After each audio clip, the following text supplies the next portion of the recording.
Welcome back. A warning about a scam that's costing people thousands of dollars. Believing a romantic partner online lures them into investing. This is all fake. It is. In a Consumer First Alert, Tammy Elliott explains how state officials are warning about these types of crimes of the heart. Wisconsin consumer experts say romance investment scams are one of the fastest growing crimes, often involving cryptocurrency. The Federal Trade Commission reports people losing over $5.6 billion to investment related fraud last year. They ask you to improve your relationship, build that trust by investing together. And often that individual is a scammer who either owns the cryptocurrency or has developed a new cryptocurrency asking you to invest in it, or some fake investment platform. And they're not putting any of their own money into this new relationship, building trust. They're just getting the consumer's information, the person that really is being victimized on two fronts, with their emotions and now their finances.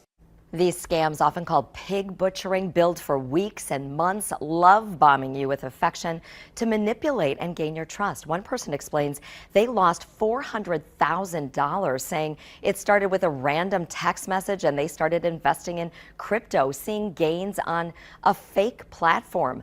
Another telling the Wisconsin Department of Financial Institutions that they lost $114,000 in crypto after a conversation with a woman on Facebook moved to WhatsApp.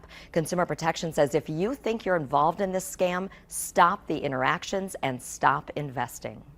Talk to someone you know and trust, but report these things to DADCAP, the Department of Agriculture, Trade and Consumer Protection. Report them to the Department of Financial Institutions, because we're all working together to try and help identify these individuals. This week, the FBI seized $15 billion in cryptocurrency in one of the largest international pig butchering schemes they've investigated. According to the indictment, quote, using profile photos of women who were not too beautiful so the accounts would appear genuine. The FBI says these scams are rampant, and they, along with state officials, are trying to do more to warn about these crypto investment scams that are ruining lives. Tammy Elliott, Action 2 News.